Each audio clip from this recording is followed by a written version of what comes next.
capítulo 1, versículo 21 ao 27. O tema, se puder passar o slide, por favor, né? O tema da minha mensagem hoje é Vivendo uma Vida Digna do Evangelho. Esse título sai do primeiro versículo que nós temos ali. Eu já vou ler esse versículo com você, deixa a sua Bíblia marcada, mas eu gostaria de iniciar essa palavra hoje falando a respeito de uma história, ilustrando o que nós vamos falar hoje aqui, a respeito de uma história que eu ouvi a respeito de Alexandre o Grande. Você sabe quem é Alexandre o Grande? Foi um grande conquistador do passado, um homem que é conhecido nos livros de história, um homem que foi muito poderoso e conquistou muitas terras e fez um reino grande. E uma vez conta-se que um homem, ele não estava se conduzindo de uma maneira muito valente, ele estava agindo com muita covardia, era um membro do seu exército, e era um homem que estava covarde diante das lutas e da batalha, e esse homem então ele é levado diante de Alexandre o Grande para que ele expusesse o problema e fosse julgado por Alexandre. E quando ele está diante de Alexandre, ele pergunta o nome desse rapaz, ele fala: qual é o seu nome? E o rapaz, com muita timidez no coração, falou assim: Alexandre. Aí ele: não estou te ouvindo. Você pode falar mais alto o seu nome? Qual é o seu nome? Alexandre. Ele: por favor, mais uma vez, fale mais alto o seu nome. Ele: Alexandre. Ele disse para esse rapaz: ou você muda a sua conduta, ou você muda de nome. Às vezes, assim a palavra precisa nos exortar. E aqui Paulo, ele quando escreve essa passagem aqui, ele está encorajando a igreja de Filipenses, que estava encontrando dificuldades e oposição, a conduzir a sua vida de uma maneira digna do Evangelho de Jesus Cristo. Cristo, que é infinitamente maior do que qualquer outro grande líder, ou o Alexandre, que até era chamado de o Grande, ele que é o Rei dos Reis, o Senhor dos Senhores, aquele que tem o poder em todas as suas mãos, ele merece muito mais ser reconhecido e ser digno da nossa conduta do que aquele soldado Alexandre que serviu o Alexandre o Grande. E nessa passagem nós vemos essa exortação, esse chamado aqui. Vamos ler essa passagem comigo? Versículo 27. Somente portai-vos de um modo digno do Evangelho de Cristo, para que, quer vai vos veja, quer esteja ausente, ouça acerca de vós, que permaneceis firmes num só Espírito, combatendo juntamente com uma só alma pela fé do Evangelho, e que em nada estáis atemorizados pelos adversários, e o que para eles é indício de perdição, mas para vós de salvação. E isso da parte de Deus, pois vos foi concedido por amor de Cristo não somente o crer nele, mas também o padecer por ele, tendo o mesmo combate que já em mim tendes visto e agora ouvis que estás em mim. Então aqui, a exemplo do Alexandre o Grande, aqui o que Paulo está mostrando para a gente é, ou a nossa atitude mudou diante dessa nova identidade que nós recebemos em Cristo Jesus, ou é melhor que a gente não se chame de cristão. Eu hoje tenho certeza que tem algumas pessoas que estão aqui que às vezes não tem certeza se de fato quer andar com a igreja porque foram feridos com um mau testemunho que muitas vezes a igreja tem dado. Aqueles que se dizem crentes, mas agem com covardia diante da batalha e do combate espiritual que existe sobre as nossas vidas. E aqui é o que Paulo está dizendo: é melhor que a gente, então, não tem esse nome, troca de nome. Se a nossa conduta não for de acordo com a nossa fé, de acordo com aquilo que nós cremos. Ele está deixando claro, e aqui nessa pequena passagem eu vejo 3 pontos importantes a respeito do viver de maneira digna do Evangelho. Então, o que é viver de maneira digna do Evangelho? Será que nós estamos prontos para viver de uma maneira digna do Evangelho? Então vamos ver agora, primeiro, se você puder passar para mim, Ele diz: uma vida digna do Evangelho requer unidade. O versículo 27 vai mostrar isso aqui para a gente agora. A primeira palavra aqui do versículo 27, ela destaca a importância que Paulo quer colocar a partir desse ponto. Até aqui, Paulo estava falando de si mesmo. Ele falava da oração que ele fez para os filipenses, ele conta o testemunho dele por estar preso, ele vem falando a respeito da sua vida. Na verdade, parece que ele dá uma pequena autobiografia até esse ponto. Mas aqui agora ele muda o tom, e ele tira o foco de si mesmo e passa esse foco agora para cima da igreja de Filipenses. E a primeira palavra do versículo, se você conferir na Bíblia comigo, é somente. Essa palavra também é a primeira palavra quando você lê nos escritos originais, no grego. E quando essa palavra somente, ela aparece como primeira palavra da sentença, ela significa que ela está querendo chamar a atenção. Significa que a partir daquele ponto existe algo muito importante que vai ser falado, algo que precisa ser apreciado com muito valor, porque é fundamental, é essencial para a nossa vida. Então ele diz: portai-vos de um modo digno do Evangelho. E a igreja então aqui, ela começa a ser chamada a ter um comportamento diferente, ou seja, a se comportar de uma maneira consistente com a sua mensagem. Tem muita gente hoje dizendo que segue a Jesus, que ama Jesus, que vive para Jesus, e nós cantamos isso aqui no nosso louvor, mas muitas vezes as nossas atitudes não são consistentes com as nossas palavras. E aqui então Paulo está exortando essa igreja a ser consistente. Então, nessa primeira parte do versículo aqui, se você puder passar, Paulo ele quer mostrar aqui que nós somos chamados para viver uma vida digna do Evangelho de Jesus. O que isso significa para a gente? Uma palavra bastante interessante que está aí é a palavra conduta, ou maneira. Que está aí na sua Bíblia. Umas têm como tradução maneira, outras têm como conduta. A palavra, e eu não quero aqui estar deixando você cansado ou querendo aparecer diante de você pelo fato de eu usar palavras gregas, mas quando eu uso uma palavra grega aqui, quando eu prego, a minha intenção é que você aprenda que existe uma diferença, ou seja, existe um significado quando o autor usa uma palavra específica naquilo que ele está escrevendo. E aqui a palavra conduta que ele escreve aqui, ou maneira como está na nossa Bíblia, significa, ela vem de uma palavra que chama politeusto, que vem de um verbo que é politeusmai. Ou seja, o que isso tem a ver comigo? Pastor, para que eu preciso saber grego? Essa palavra ela significa viver como um cidadão. Ela vem de uma raiz que vem da palavra polis, e agora você vai entender bem o que eu estou querendo dizer aqui. Você já viu como é que a gente chama uma grande cidade? Como é que a gente chama uma grande cidade? De o quê? Metrópolis. Ou seja, essa palavra metrópolis, ela vem deste verbo. Então Paulo, quando ele fala a respeito de conduta e de maneira na Bíblia, de um modo geral, ele não está preocupado, ele não usa essa palavra, ele usa outras palavras que nessa língua existem também para falar a respeito de conduta. Mas quando ele chega nessa passagem em específico, ele escolhe essa palavra com um intuito. Ele aqui está fazendo, na verdade, um jogo de palavras para que a gente possa compreender qual é a mensagem. Então, quando ele usa essa palavra que vem de polis, de metrópole, ou seja, de ser cidadão, de ser um cidadão, de pertencer a uma cidade, ele está chamando a nossa atenção para que nós venhamos a nos portar de uma maneira condizente agora com um novo lugar a qual nós pertencemos.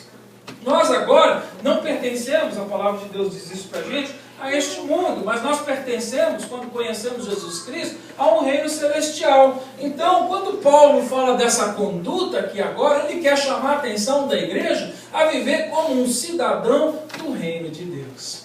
Você foi chamado para viver como cidadão do reino de Deus.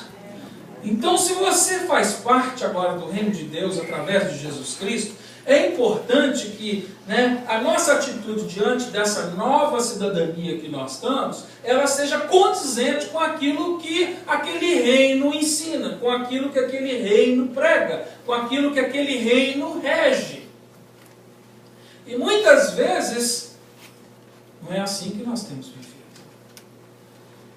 Os cidadãos de Filipe, né, de Filipo, a cidade onde eles viviam, essa cidade de Filipe ela ficava bastante distante da cidade de Roma. Roma estava na Itália, Filipe estava na região ali da Turquia, bem distante, cerca de 800 a 900 quilômetros de distância. Mas essa cidade ela tinha o privilégio, como nós aprendemos aqui, né, na primeira palavra que nós trouxemos na introdução do capítulo 1, nós aprendemos que essa cidade ela era considerada como uma cidade romana, porque ela era uma das cidades escolhidas dentro do reino, uma cidade principal e que recebia os privilégios daquela cidade que estava distante. Ou seja, então todo cidadão de Filipe, além de ser cidadão de Filipe, era também considerado um cidadão romano. E como um cidadão romano, eles tinham, né, direitos diante daquele império, eles tinham oportunidades de receber, né, benefícios para as suas vidas, porque eram cidadãos romanos ali, né, mas eles também tinham deveres como cidadão dentro daquele reino. Eles tinham os mesmos deveres que os cidadãos que nasciam em Roma tinham também. E isso mostra para a gente que também assim é a nossa vida. Hoje, você pode estar aqui nos Estados Unidos da América, né? Alguns estão no Brasil, outros estão em outras partes deste mundo. Nós ainda vivemos neste mundo, aliás, um mundo que a palavra diz que jaz no maligno, né? Ou seja, um mundo que está envolto de coisas malignas. Mas apesar de eu ainda estar neste mundo, eu recebi uma nova cidadania através da nova identidade de Cristo, e eu agora também passo a fazer parte de um reino, ou seja, de uma cidade que é celestial. Então o que Paulo está dizendo é, apesar de você estar aí, longe do céu, porque aqui ninguém está no céu, tem alguém aqui que está no céu? Não, ninguém ainda chegou lá, né? Graças a Deus. O céu da boca da onda. Então a gente vai chegar lá, né? Você quer chegar lá?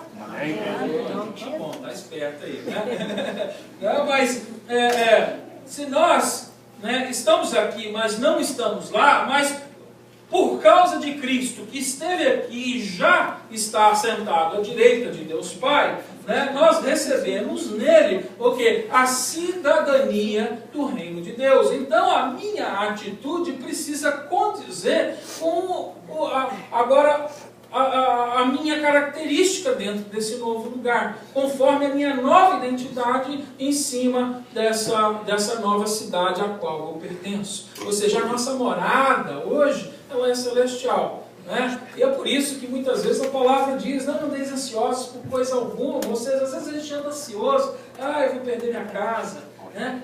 Eu não tenho lugar para morar, né? Porque a gente ainda vive nesse mundo, a gente precisa de um lugar para morar, a gente precisa de comida, a gente precisa de roupa, né? Principalmente nesses dias frios aqui, não é verdade? Aí que a gente precisa de mais roupa, de um casaco, né? De um agasalho mais forte. Mas a palavra de Deus diz, não andeis ansiosos por coisa alguma. Não é verdade? Por quê? Porque nós já temos uma morada celestial. Nós já temos um lugar onde nós vamos passar a nossa eternidade. E esse lugar é muito maior e muito melhor, né, para a nossa vida do que o local temporário onde nós estamos agora. Então, se eu me preocupar demais com a minha vida nesse tempo aqui, eu acabo não cuidando e não preparando a minha vida para aquele tempo lá onde eu vou estar e passar a minha eternidade. Então é isso que Paulo está alertando a igreja, quando ele diz somente... né? Ou seja, preste atenção, né? Tem uma coisa importante, uma coisa única que você precisa entender como cidadão do reino de Deus. Porte-se de maneira digna do Evangelho. Amém. Porte-se de maneira digna do Evangelho. Outra palavra interessante nesse versículo é a palavra digna, né?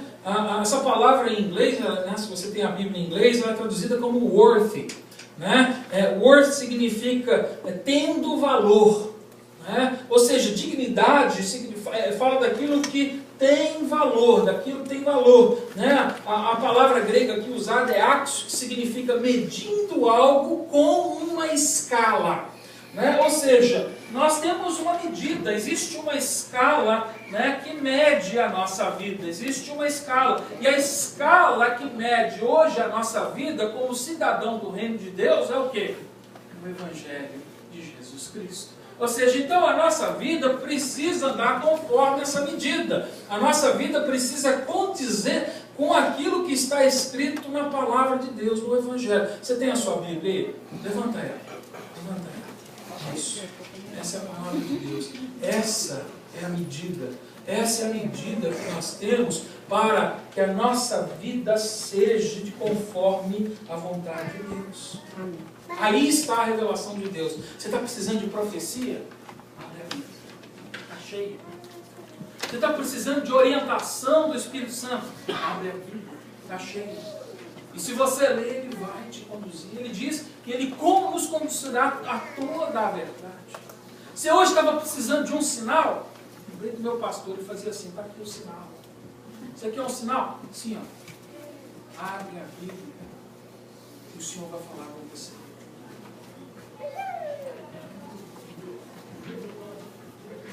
Você tem tudo o que você precisa para que você saiba como se portar diante do Evangelho de Jesus Cristo. Qual é a mensagem que a minha vida e a tua vida tem passado para as pessoas com quem a gente encontra, com quem a gente convive? O que você está vivendo? Você está vivendo de uma maneira digna, né, de ser chamada cristã? Né? Hoje, se a sua resposta é não, eu queria te chamar ao arrependimento. Eu queria te chamar a ir diante do Senhor e pedir perdão por não estar vivendo conforme a vontade de Deus, por não estar vivendo conforme a medida do Evangelho de Jesus Cristo, por não estar vivendo de uma maneira digna, valorosa daquilo que o Senhor Jesus fez por mim e por você. Às vezes a gente ouve essas coisas e a gente diz, mas por quê? Está aqui, Paulo está exortando uma igreja, que era uma igreja que contribuía, era uma igreja que fazia as coisas bem feitas, era uma igreja que apoiava o trabalho missionário, era uma igreja linda, era uma igreja que não estava vivendo divisão, era uma igreja que não estava aceitando heresias dentro da igreja, era uma igreja que estava completamente separada para Deus, e ainda assim Paulo tira um tempo e diz, somente ande de um modo digno do Evangelho de Jesus Cristo. Mais cedo eu estava eu e o Milton ali conversando, o Milton estava compartilhando isso. Né? Como é triste muitas vezes a gente ver, né, ouvir, né, de pessoas, né, de irmãos, pastores, né, que estão dando tanto mau testemunho. Às vezes pessoas que estão anos e anos e anos na igreja, serviram muito e de repente estão roubando, estão fazendo coisas terríveis, usando a igreja. Mas o ponto de Paulo aqui é também trazer a unidade. Pode passar, por favor. Né? Aqui na segunda parte desse versículo, a gente pode aprender aqui que o objetivo de ter uma vida centrada no Evangelho é a unidade do corpo. Integridade resulta em unidade, ou seja, quando a igreja anda de uma maneira íntegra, quando a igreja vive o Evangelho de Jesus de uma maneira digna do Evangelho, essa igreja está unida. Por quê? Porque mostra a inteireza, mostra que ela é um único corpo, um corpo que é completo, um corpo que é inteiro.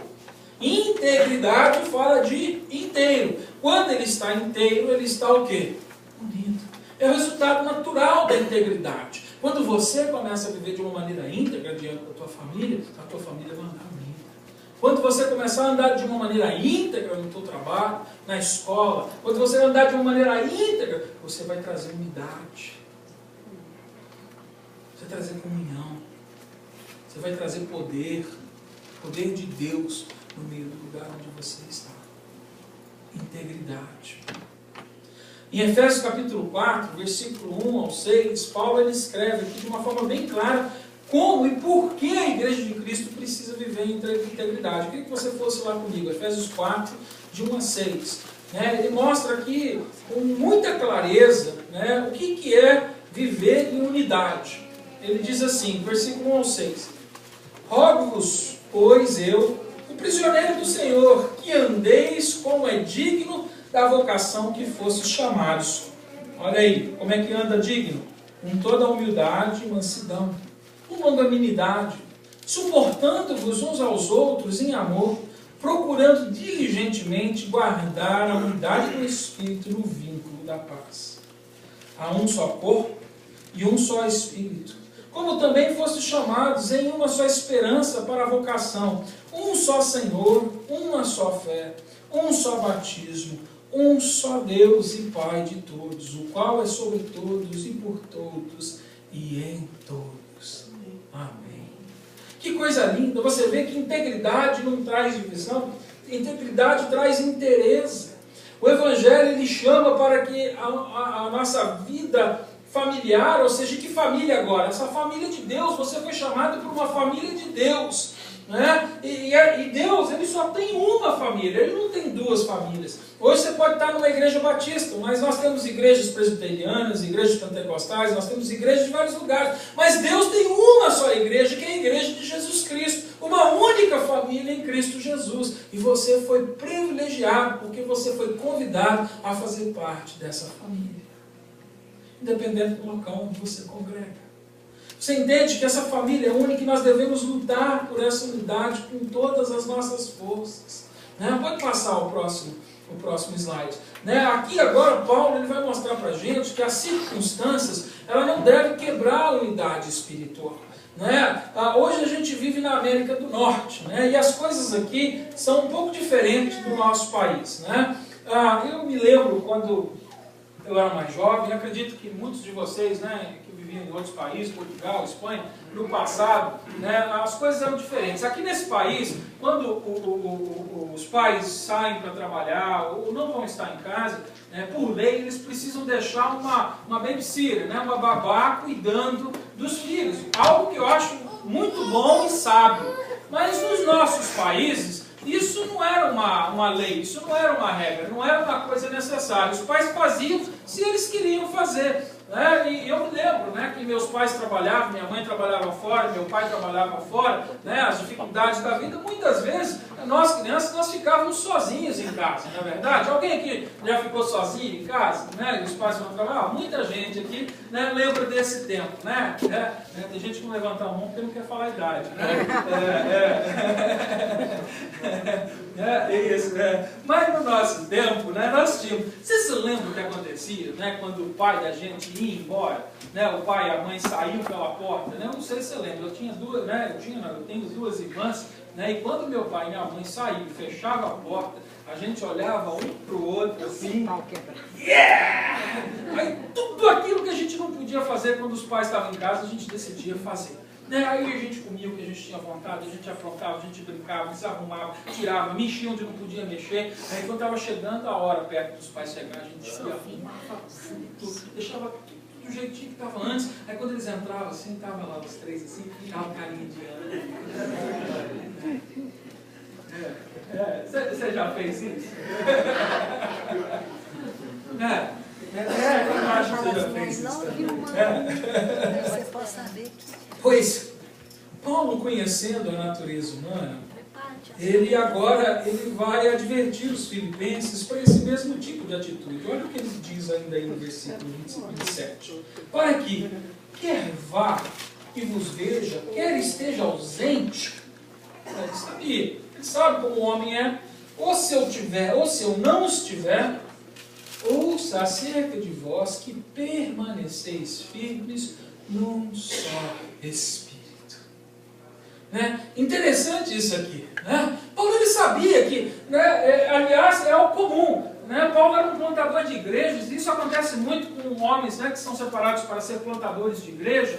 né, vocês estiveram aqui na nossa igreja, né, o pastor Ken Davis, né, um senhor de cabelo branquinho, que já pregou aqui pra gente, vai voltar mais algumas vezes, né, para falar conosco. Ele é um plantador de igreja, ele plantou já, né, mais de 60 igrejas em diferentes países, aqui nos Estados Unidos. É o trabalho dele, ele não é pastor de uma igreja, ele planta igrejas. E Paulo, era isso que ele fazia, ele plantava igreja. E quem é plantador de igreja sabe bem o que Paulo está dizendo aqui, porque muitas vezes, depois de ter plantado a igreja, estabelecido a igreja, quando aquele homem deixava a igreja, a coisa desandava. Né? A igreja dividia, começavam as lutas, a briga pelo poder.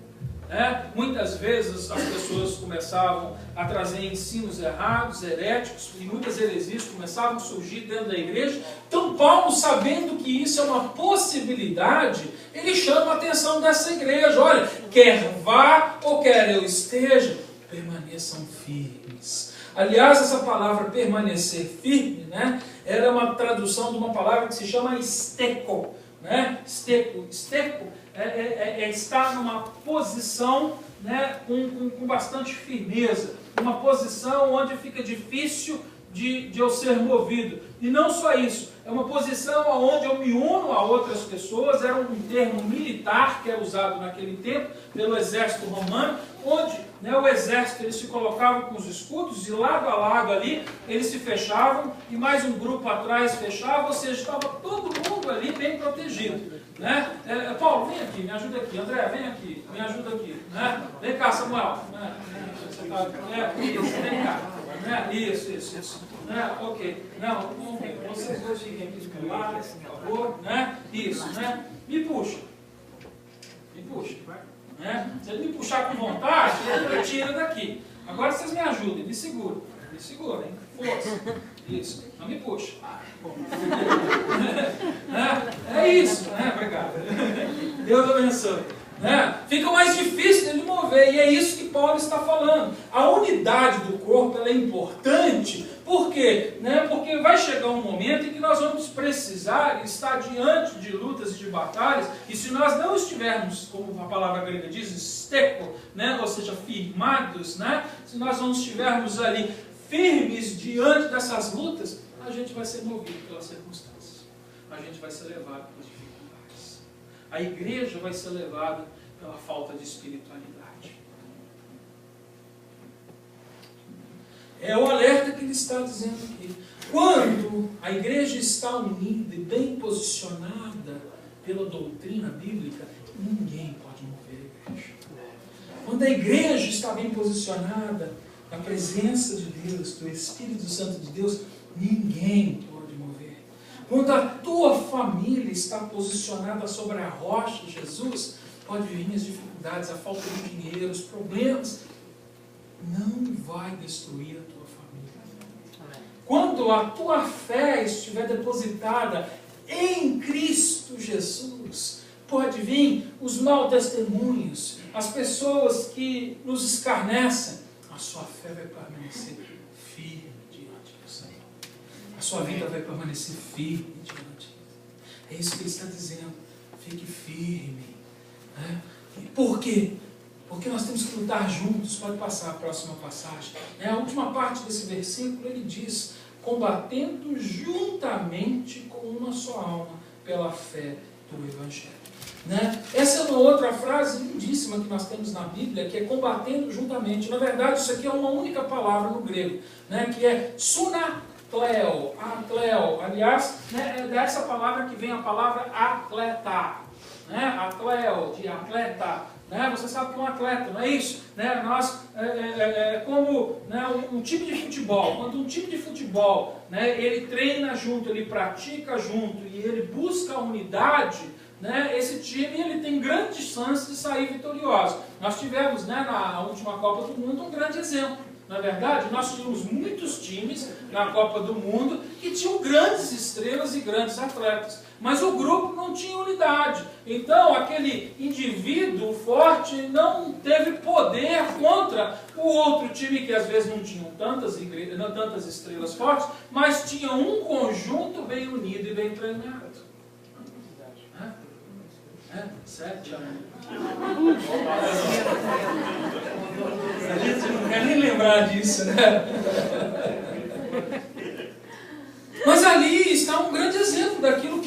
está falando, e é por isso que ele usa essa palavra aqui, combatendo juntamente, sonatleo, ou seja, como atletas que juntos praticam, se exercitam e combatem.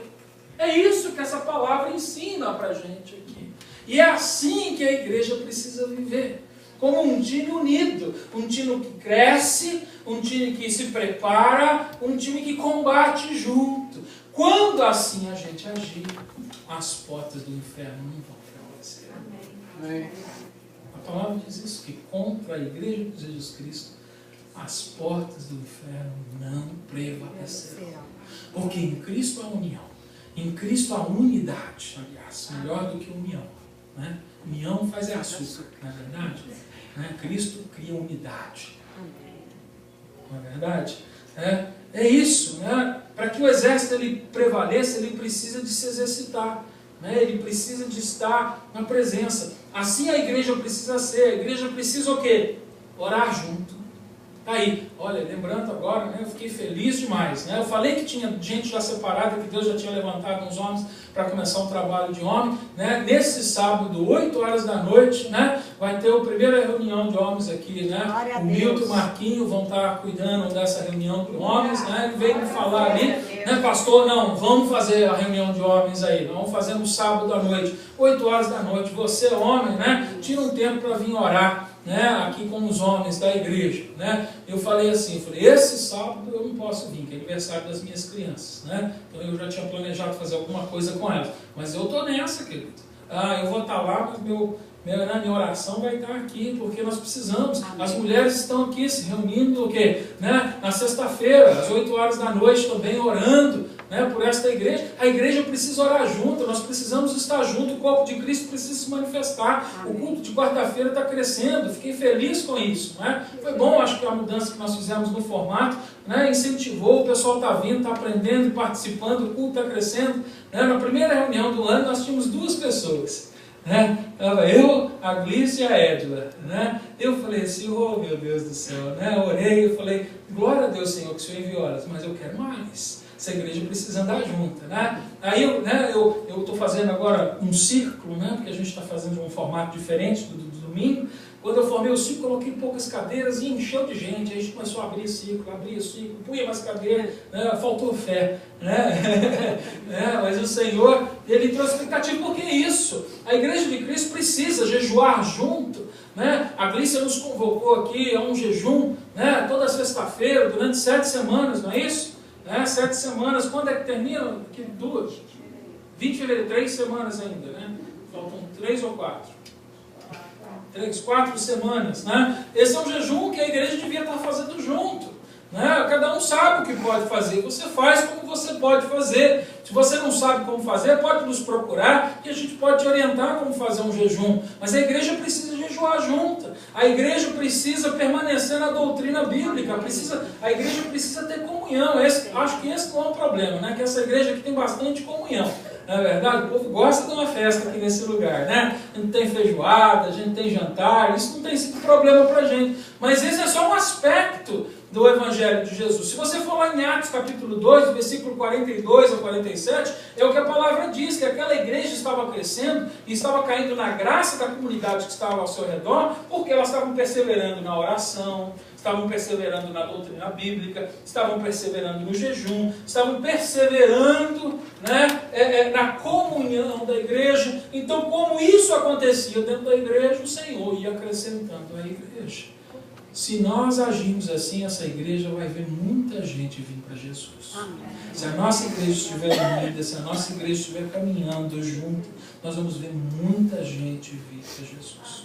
Por quê? O que acontece quando tudo isso acontece? Né? Quando a gente faz todas essas coisas juntas, a gente tem uma visão geral de quem Cristo é. Ou seja, a gente começa a passar para as pessoas que não conhecem Cristo uma visão íntegra, né? Uma visão inteira de Cristo. Infelizmente, as igrejas estão desunidas e por isso, muitas vezes, elas têm mostrado um Cristo faltando pedaço. Um corpo sadio é um corpo que possui todas as suas partes. É um corpo que está o quê? Inteiro. Quando a gente tem alguma deficiência física, e eu não estou dizendo que isso é pecado, por favor me entenda isso, mas quando a gente tem uma deficiência física, a gente tem impossibilidades, existem limitações para o nosso corpo. E quando a igreja anda, né, de uma maneira deficiente, quando ela não anda com integridade diante da comunidade, ela passa a imagem de um Cristo deficiente também, de um Cristo que está precisando de ajuda. E eu quero dizer para você que o nosso Senhor não precisa de ajuda de ninguém. Se nós manifestarmos o Cristo Jesus através do nosso viver digno do Evangelho, a gente nem precisava ficar falando muito de Jesus. As pessoas iam ver e elas iam se atrair por ele. É o viver a vida do Evangelho. A gente não precisa fazer propaganda de Jesus.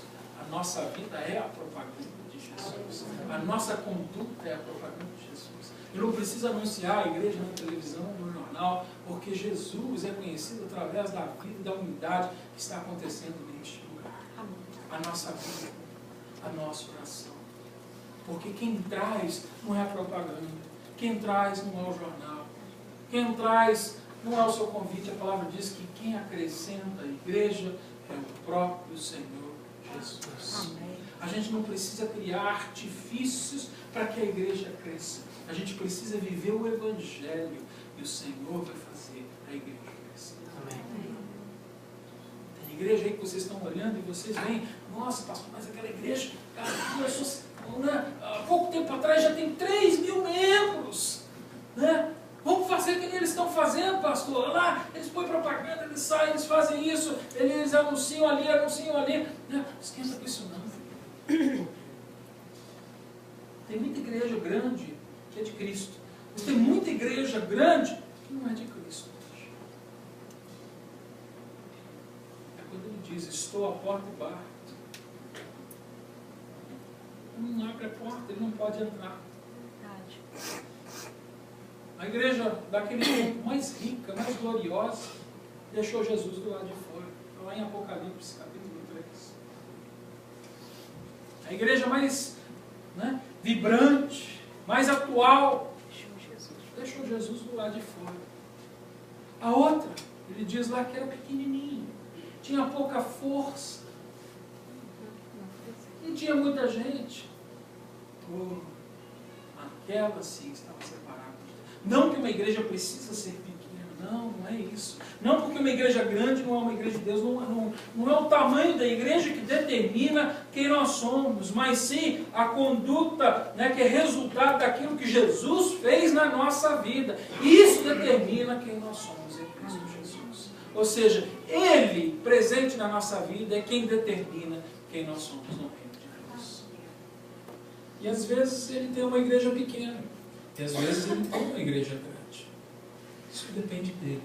Tudo é soberania de Deus. Ele sabe qual o tamanho que ele tem para servir. Eu não estou preocupado com esse tamanho. Eu estou preocupado com que ele continue para servir nesse lugar. Amém. Porque se ele estiver aqui conosco, eu sei que há uma igreja de Jesus Cristo nesse lugar. É uma igreja que faz a diferença.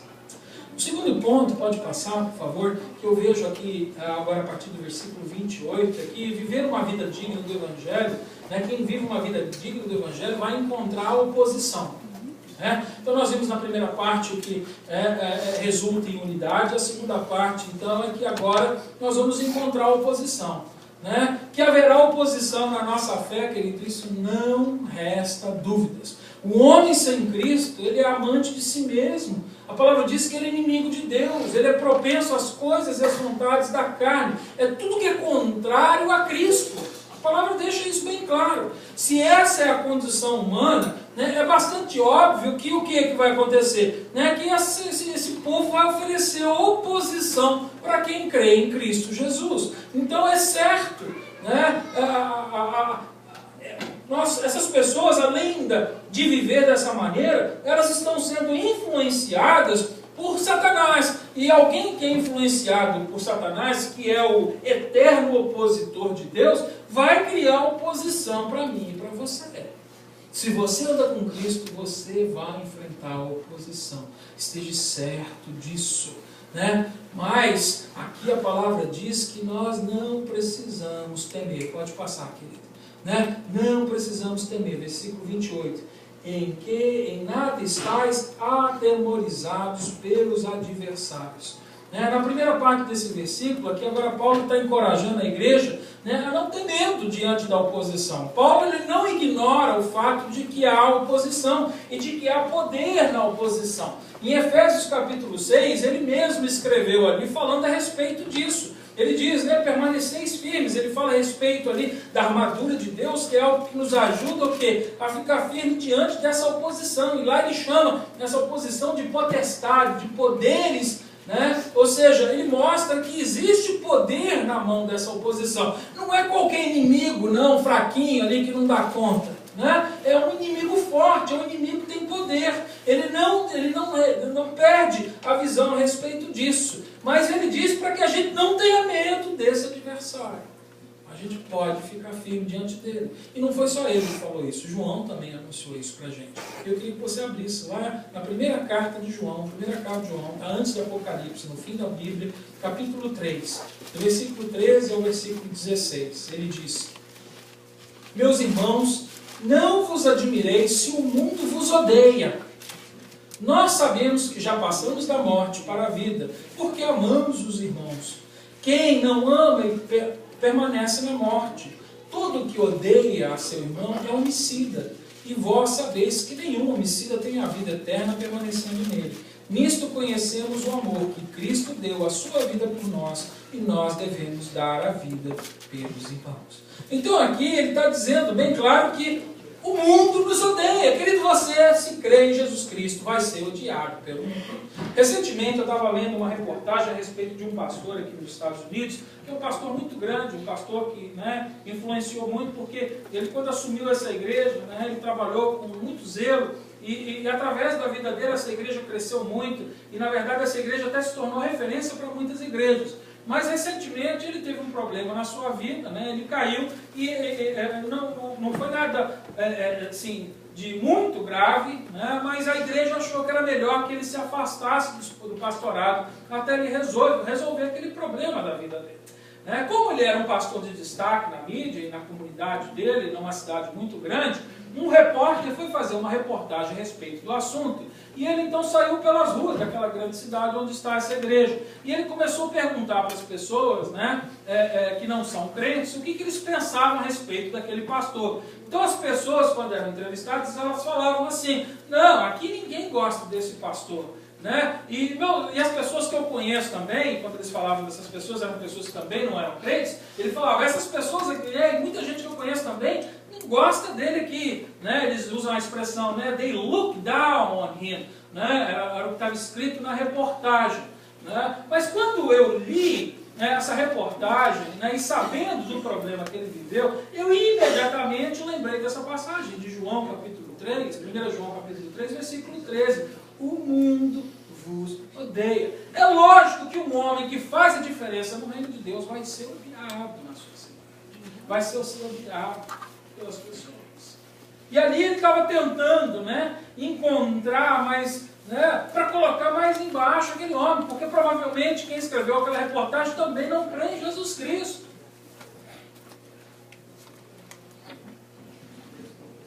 Querido, se você está buscando ser amado por todos, vou dizer uma coisa: você vai comprometer a mensagem do Evangelho. Se você quiser ser querido por todos, você vai comprometer a sua vida com Jesus Cristo. Não tem jeito. A palavra diz que a mensagem do Evangelho é loucura para os homens. Não tem jeito. Você vai tocar num ponto que ninguém gosta. Você vai lá confrontar algo na vida de uma pessoa que ela está habituada a fazer, ela está acostumada, que ela gosta de fazer, que é pecar. E você vai lá dizer para ela: arrepende do teu pecado. Ela não quer ouvir isso.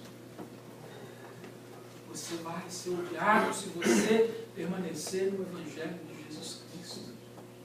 Vai existir oposição, e é isso que Paulo está dizendo. Mas não temas. Você não precisa ter medo. Se a nossa preocupação é aqui, a fazer com que toda essa comunidade goste dessa igreja, olha, nós vamos cair naquilo que tem acontecido nos nossos tempos, que é o liberalismo. Uma coisa terrível que está acontecendo.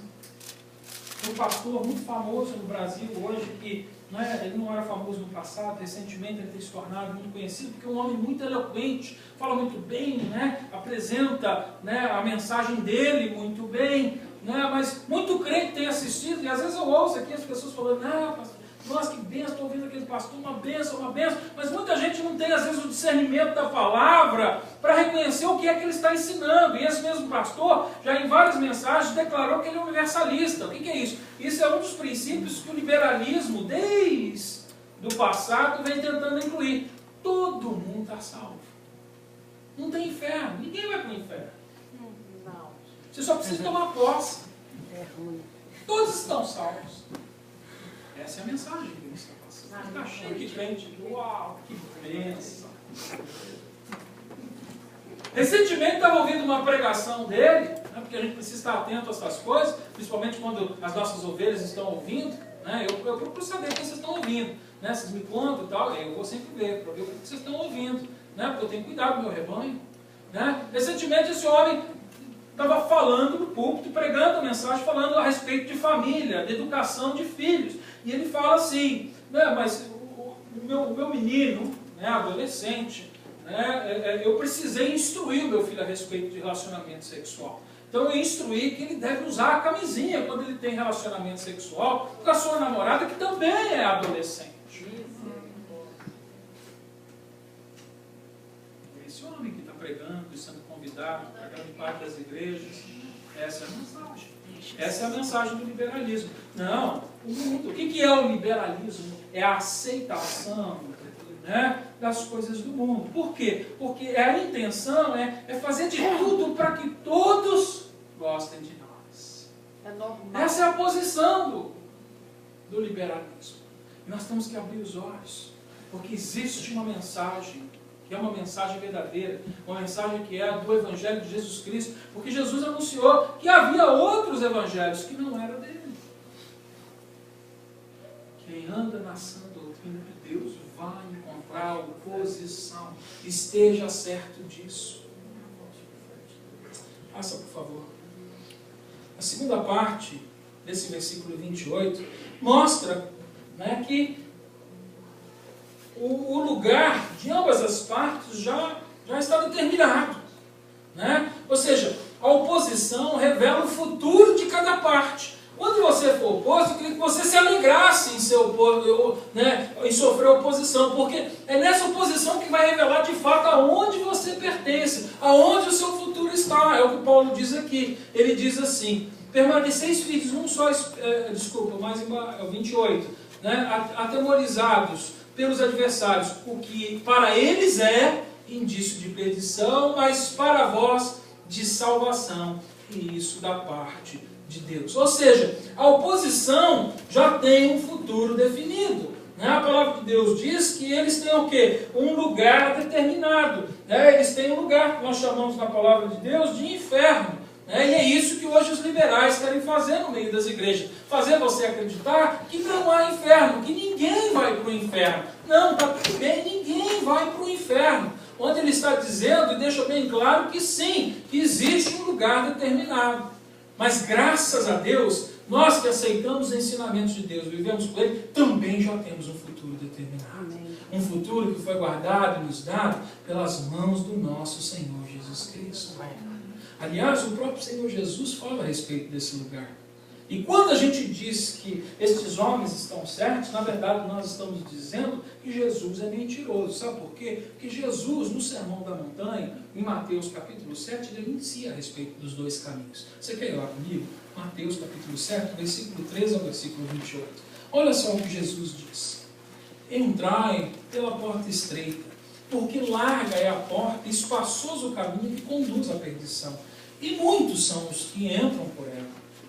E porque estreita é a porta e apertado o caminho que conduz à vida, e poucos são os que a encontram.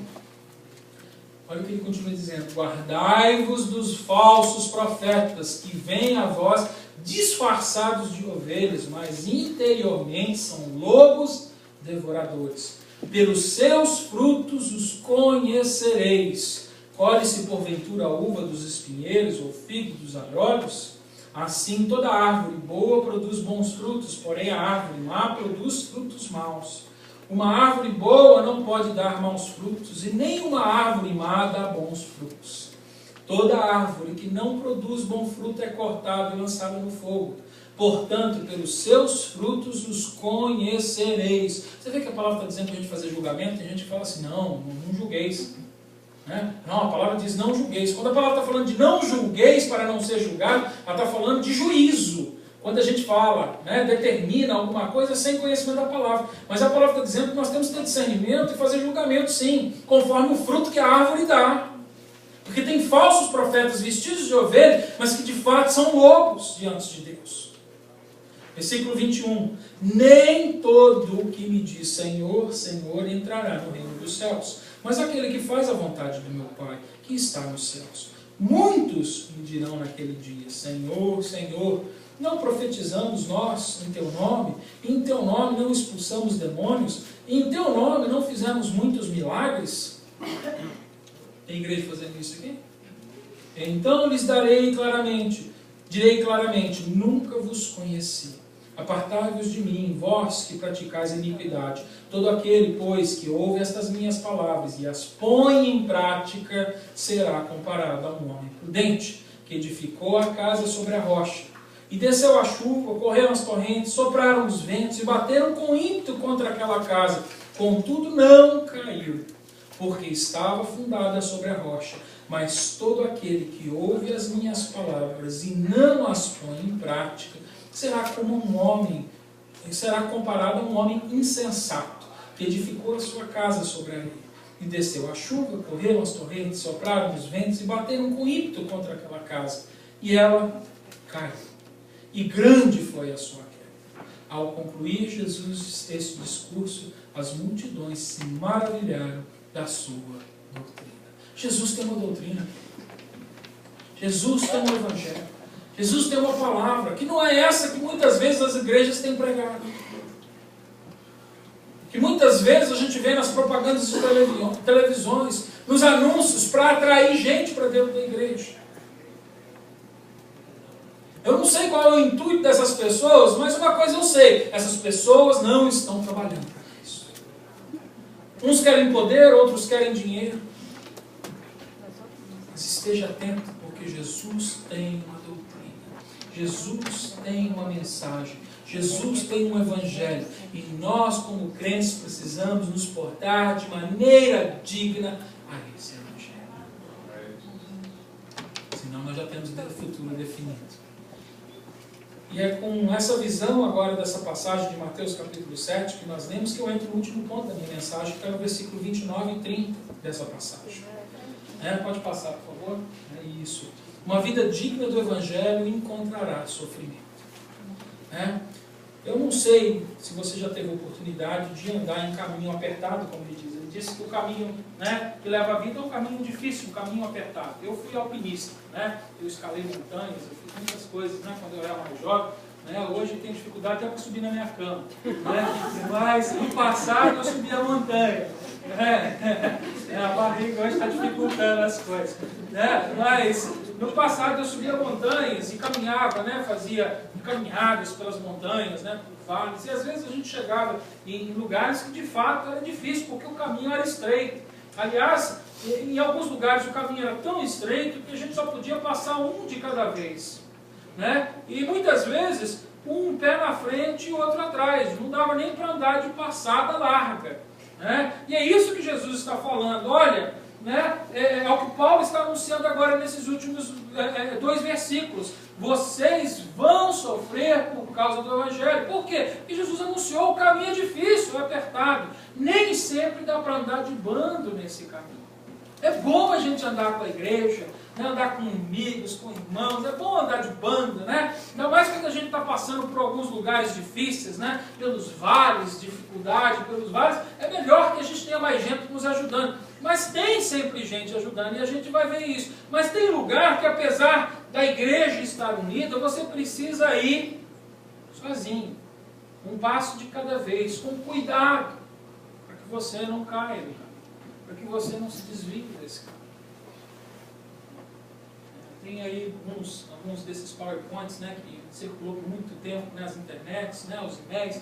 Né, não sei se você já viu um, né, que mostra uma passagem, né, de uma montanha que existe na China, né, que existe lá em cima uma coisa montada lá, não sei o que é aquilo, e aí você passa por aquelas pontes, né, estreitinhas, né, feitas de corda ou de corrente, e você passa por gretinhas assim, onde você vai andar dessa maneira, né? Eu me lembro uma vez escalando o Pão de Açúcar, a gente subia, chegava num lugar e não dava para subir mais, então a gente tinha que andar de lado da montanha para continuar subindo do lado de cá, né? E a gente só tinha assim uma frestinha dessa largura, assim, né?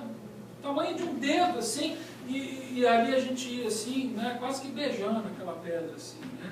Para chegar do outro lado e subir, né? Coisas loucas que a gente faz quando é jovem, não é verdade? Para que eu fui fazer aquilo? Né? Mas, hoje quando eu vejo a foto, eu falo, tu era doido. Eu não abri que você conheceu Jesus, viu? Eu não vou me pôr mais nessa situação de jeito nenhum. Já chegou o Evangelho, que é o que ele está dizendo, esse caminho é apertado. Nós precisamos ter cuidado no caminhar. Você precisa andar com muito cuidado. Ou seja, é o que Paulo está dizendo, nós temos que andar de uma maneira digna do Evangelho. Mas isso representa privilégio para a nossa vida. Por que é privilégio? Porque é o que ele anuncia aqui. É um caminho que ele é concedido pelo Pai. Andar por esse caminho é um privilégio, porque esse privilégio é o fato de que eu, por mim mesmo, não posso andar nesses caminhos. Eu preciso que alguém me ajude durante este caminho, porque se eu for na minha força, eu não chego no fim. Mas se eu andar com Cristo, Ele determina o meu fim. Ele me conduz por esses caminhos difíceis. Ele vai fazer com que eu chegue lá. Vocês compreendem isso? É privilégio. E agora, nesses 2 últimos versículos, eu tenho aqui 3 privilégios que ele mostra para a gente. O primeiro privilégio, pode passar, é o privilégio de crer em Cristo Jesus. É o que ele diz na primeira parte do versículo 29. Pois vos foi concedido por amor de Cristo, não somente o crer, mas também o de padecer. Ou seja, então crer em Cristo Jesus é o que? É um privilégio para nós. Por quê? Porque a fé que nasce em mim não nasce do meu querer. Essa fé nasce da obra de Jesus sobre a minha vida. É o amor de Cristo derramado sobre a minha vida, é a graça e a misericórdia de Deus derramada sobre a minha vida, para que eu creia. Creia em quê? Que Jesus morreu pelos meus pecados, ressuscitou vencendo a morte e ascendeu aos céus e está sentado à direita de Deus Pai, garantindo um lugar para mim nos céus junto dele. É crer nisso. Isso é privilégio. A palavra diz que Judas, aquele que traiu Jesus, ele procurou arrependimento no seu coração, mas não encontrou. Que privilégio hoje nós podemos crer em Jesus Cristo. Outro privilégio pode passar é o privilégio de nós sofrermos por Cristo. É privilégio crermos em Cristo, mas é privilégio também sofrer em Cristo. Sofrer é algo que naturalmente nós não gostamos de fazer. Tem alguém aqui que gosta de sofrer? Então não tem nenhum doido aqui hoje. Né? Que coisa boa. Né? Na verdade, a gente faz exatamente o contrário. A gente faz tudo o que a gente pode para que a gente não venha sofrer. Né? Não é assim? A gente quer comprar o melhor colchão, o melhor travesseiro, porque a gente durma bem, confortável. A gente quer uma casa boa. A gente quer uma roupa confortável. Tudo que a gente faz é para que a gente não sofra. Né? Mulher, eu acho que gosta. Né? Agora eu vou só abrir um parênteses aqui. E tem umas coisas que as mulheres usam, meu Deus, isso aqui deve fazer sofrer demais. Né? Um salto às vezes. Né? Né, Samuel? Eu acho que tem gente que gosta de sofrer. É confortável. fura daqui, pendura dali. Né? A gente acha que gosta, na verdade. Mas normalmente, ninguém gosta de sofrer. Elas fazem isso porque querem ficar bonitas, né? É diferente, né? E pra gente, na verdade. Né? Minha esposa quer ficar bonita pra mim e pra ela também. Né? Mas, normalmente, sofrer não é algo natural da nossa vida. Mas quando a gente tem que passar por sofrimento por causa de alguém que nos amou com muita intensidade, a gente nem se preocupa muito com esse sofrimento. Né? Quem é pai aqui sabe do que eu estou falando. Às vezes a gente, antes de ter filhos, né, a gente tem uma vida às vezes mais desregrada, né? Não estou falando, né, uma vida de libertinagem, mas uma vida às vezes mais desregrada, né? A gente não se preocupa nem tanto com horário, nem tanto com dinheiro, mas o dia que nasce aquele bebezinho, a nossa vida. Aí o dia que aquele bebezinho cresce, começa a beber muita mamadeira e trocar muita fralda, aí você fala, vou ter que trabalhar hora extra. Né? Ou seja, você aceita o sofrimento porque você sabe que aquela coisinha linda te ama incondicionalmente. Né? Aquele amor que criou ali, que existiu entre você e o teu filho, ou aquela pessoa que te amou de uma maneira intensa, aquilo faz com que você até suporte o sofrimento e aceite o sofrimento. Eu queria dizer para você que ninguém nos amou mais do que Cristo Jesus. Amém. E por causa desse amor, a palavra diz que nós devemos aceitar esse sofrimento. Aliás, eu acho que é um privilégio eu poder sofrer por alguém que me amou de tal maneira. Por que de tal maneira? Porque eu era pecador o dia que ele me salvou. E quando eu ainda estava em pecado, ele olhou para a minha vida com graça e me tirou das trevas. Eu não sei aonde você está hoje. Qual é a tua posição hoje diante de Deus? Mas Deus está olhando para você hoje com amor. E se você está em pecado, se você está andando fora dos caminhos de Deus, Ele quer hoje olhar com perdão e graça para a sua vida. Ele quer olhar para você com misericórdia. E Ele quer te tirar deste lugar. Esse é o grande amor. Amor tão grande, onde Ele entregou tudo. Sabe por quê? Porque nem eu nem você merecíamos ser salvos por causa do nosso pecado. Isso é privilégio. É privilégio. Um dia nós temos que sofrer. E para terminar, o último privilégio que eu vejo aqui, que está no versículo 30, é o próprio testemunho de Paulo. Ele diz, e tendo o mesmo combate que já em mim tendes visto, agora ouvisto, que estás em mim. Ou seja, é o privilégio de compartilhar as nossas lutas por causa de Cristo. Ou seja, eu não vou sofrer sozinho. Nós vamos sofrer como um corpo, juntos, um encorajando o outro, um ajudando o outro.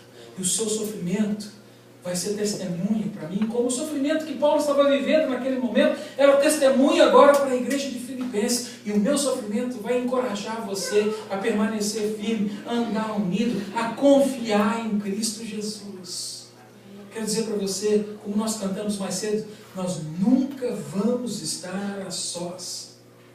Jesus sempre vai estar conosco. E se nós estamos com Jesus, somos um também com o Pai. E se nós somos um com o Pai, nós temos uma família. Somos um com os nossos irmãos.